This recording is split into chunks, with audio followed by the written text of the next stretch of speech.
Taurus, welcome back dito sa Daily Dose of Tarot 111. Kamusta ka ngayon? I hope nasa mabuti kang kalagayan, pampisikal, mental, emotional o spiritual man yan. Ang video po natin na ito ay para lamang sa mga Taurus na may malawak na kaisipan, kaya tandaan po na hindi lahat sa inyo ay makaka-resonate. So, panoorin nyo na lang po yung inyong other signs. Kung di pa po kayo nakasubscribe dito sa ating channel, please don't forget to subscribe and hit the bell button para lagi po kayong updated. At kung interested po kayo sa ating Tiaras bracelet, sa ating Evil Eye Amulet necklace at sa ating private readings, mag-DM lang po kayo directly sa ating Facebook page, Tarot Intentions by Alian Reyes. Tingnan natin. At kung hindi ka naman po mag-i-skip ng ads, maraming salamat sa iyong suporta. More blessings to come para sa iyo, Taurus. Mag-iwan ka na rin ng bakas para malaman ko kung sino bang mga active dito sa aking channel. Okay. So, meron tayo dito, ayan, Knight of Swords and Five of Swords. So, puro swords yung energy mo, no? Ngayong week na ito, medyo mag-ingat ka pagdating sa mga sasabihin mo, sa mga i-announce mo. Kasi pwedeng may nag-i-evil eye or may mag-i-evil eye ka agad sa'yo rito. Tapos pwede rin na may manira sa'yo. May maninira sa'yo rito. Kaya po, control mo yung emotions mo. Kasi, may sasabihin yung taong to na pwedeng makapagpa-trigger sa'yo. At ang lalabas, ikaw yung masama, ikaw yung nanguna. Someone na gustong stain yung pangalan mo. Kaya kung meron ka ding mga dealings dito ngayon, mag-iingat ka. Tignan natin, love energy. Love energy po natin. We have unfinished business. So kung ano man itong mga hindi ninyo pagkakaunawaan ng person mo, pwedeng mabigyan siya ng oras, mabigyan siya ng pagkakataon na maayos ngayong ano po na ito, ngayong linggo. Tingnan pa natin, ano pa yung mensahe for you. So, may proposal din dito. Okay.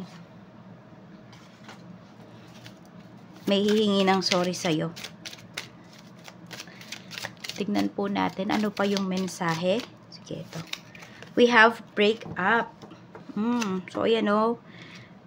Okay, meron dito na nag-break kayo ng person mo, nasira yung relationship ninyo because ito, nakinig siya sa mga sinasabi ng ibang tao, sa payo ng ibang tao. So, parang sa halip na makinig siya sa'yo, ayun, mas nakikinig pa siya sa iba.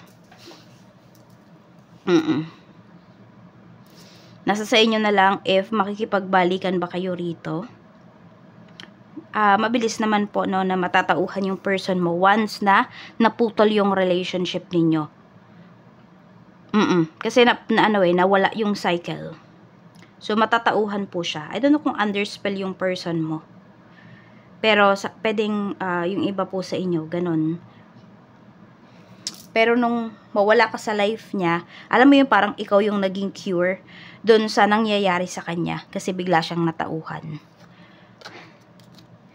Tingnan natin, pagdating naman sa iyong kaperahan, kamusta naman po? Kamusta naman yung kaperahan mo? Kaperahan, career, at saka yung business. Tingnan natin yung energy. We have comfort. So, some of you, you have a comfortable life naman po. Okay naman yung inyong kaperahan. Sabi nga dito, while you may not be wealthy, you will live comfortably. So, pwedeng you have a house, you have a home. Pwedeng sa'yo yan, pwedeng hindi. Pero at least, 'di ba, meron kang tinutuluyan, maayos yung tinutuluyan mo. Pagdating mo sa galing trabaho, nakakapagpahinga ka, may ulam, yung tipong ganun. You're about to enter the most comfortable period of your life. Your finances are in a state of balance. So, very balanced naman yung iyong finances. At maganda naman daw po yung kaperahan mo rito. So, kung ikaw man ay nagtatrabaho or meron kang negosyo, ang sinasabi lang po ay nakukuha mo talaga yung benefits na para sa'yo talaga. Hindi ka man nagugutuman dito, sabihin natin, if ever may emergency, so some of you ready po talaga kayo. Taurus. Sige, energy ng iyong career. We have Page of Swords. So, yung iba po, madaming offer sa inyo rito. Pero parang kayo na yung tumatanggi kasi nga komportable naman kayo sa inyong trabaho. So, sabihin na natin, nasa comfort zone nyo na po kayo. And some of you, okay na talaga kayo dyan. Hindi na kayo naghahanap pa ng iba, Taurus. Diba? Wala yun sa isipan ninyo. Kayo na mismo yung tumatanggi. Nandun din kasi na natatakot ka na ito ka na okay ka na dito, tas o-offeran ka pa ng iba, ay baka madelikado pa. Yung iba sa inyo, wala kayong lakas ng loob para mag-take ng risk pa as of this time. Okay lang yun. Hindi naman laging ipupush kayo ni universe na ganito yung gawin nyo or what. Hindi naman po ganon. Diba? Kung okay kayo rito, napoprovide nyo yung mga pangangailangan ninyo, then so be it. Hayaan mo na magstay ka rito sa trabaho mo. Hindi mo kailangan makipagsabayan sa iba na nagre-resign, na ganito, ganyan, kung ano-ano yung tinatry. Sa business naman po, kamusta? 7 of Wands. Ayun. Okay. Mararamdaman mo talaga yung comfort. Unang-una, huwag kang magpapautang. Kasi mapapaikot mo yung puhunan mo. Isa pa, wala kang magiging kaaway. Okay. Wala kang magiging kaaway dito na may utang sa'yo. Diba? Nasa kanya na yung pera mo, tapos galit pa siya sa'yo. Kapag siningil mo na. At least dito, di ka man magpautang, wala ka namang, di ka naman magpautang dito, galit sila sa'yo, pero nasa iyo yung pera mo, yung puhunan mo, napapaikot mo. Kasi may iba ka pa namang mga kliyente. Kailangan mo lang dito maging firm pagdating sa iyong negosyo. Okay? 'Di ba? Meron tayo dito yung 5 of Swords. So, pwedeng may maninira pagdating dito sa iyong negosyo. So, talaga po mas maganda kung may resibo kayo. CCTV. Ayan. At sabihin natin, picturean po ninyo yung delivered na mga items po ninyo.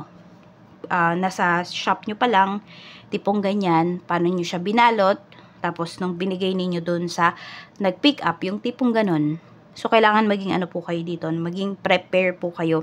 Kasi pwedeng madaming gustong magpabagsak sa'yo rito. Maganda yung business mo kapag ganyan. Kasi, binabato ka na, Taurus. Diba? Ibig sabihin, hitik ka na sa bunga.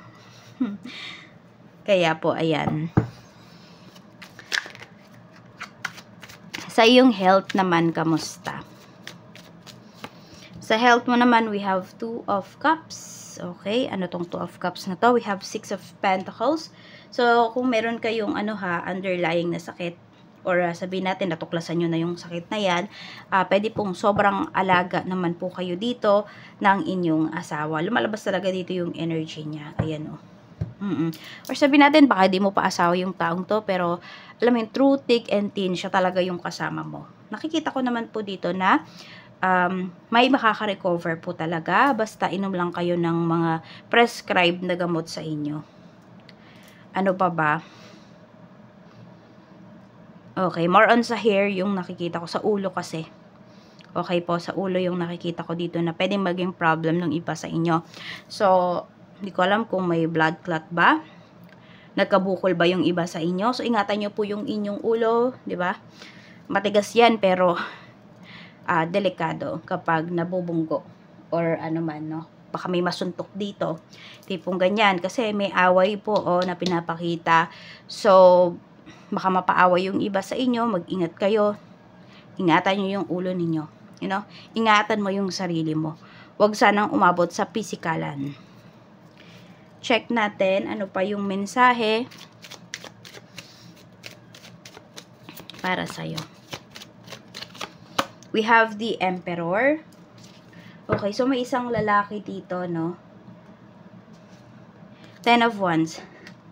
May isang lalaki dito na papahirapan ka talaga this week. Pwede rin naman mag-e-effort siya sa'yo. Ganyan. Pero more on, pwedeng pahihirapan ka ng taong to. Pwedeng ito ay boss mo. Ayan, basta kung sino man tong nasa paligid mo na to, kung sino man yung tao na to. Mag-iingat ka. Angel message para sa'yo.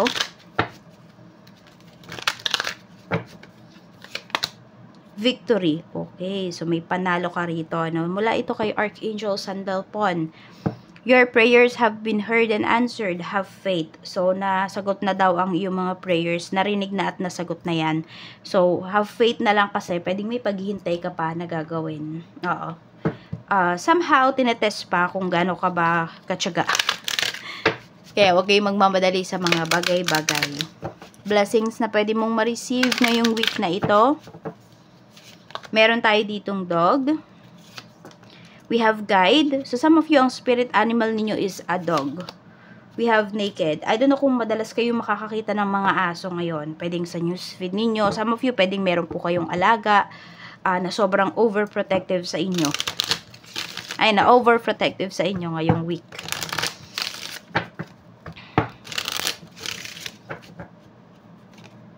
We have 4 of Cups. Okay, so yung iba po, pwedeng ayan,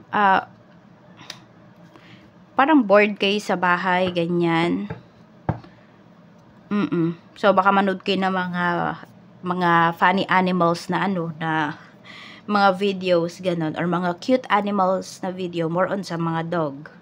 Nakakapagpagaan yun ng ninyo, ng energy po ninyo. Pwede rin may offer sa inyo dito na mag-alaga kayo ng pets or mag-a-adapt po yung iba sa inyo. Baka may makita nga kayo sa newsfeed niyo na need for adoption, ganyan. Yun. Hindi ko din alam kung mayroon ba dito, Taurus, nag-start na kayong mag-rescue ng mga pets. Ayan. So, we have the Tower. So, ang mga guides mo, meron silang mga aalisin talaga sa life mo ngayon. Yung mga tao na hindi na nagmamatter sa'yo. So, kung may babalik man sa life mo, tignan mong mabuti. Okay? Kasi kung puro problema lang yung dadalhin ng taong yun sa'yo, ay mas mabuti pa sigurong putulin mo na kung ano man yung connection na namamagitan po sa inyo. So, pag-pray mo lahat ng mga mangyayari sa life mo at sa mga decisions na gagawin mo, Taurus. Yan lamang po. Maraming salamat. At ang lucky color mo pala ngayong week na to ay purple. So, or any shades of violet. No, yan lamang po. Ingat kayo and see you again on my next video.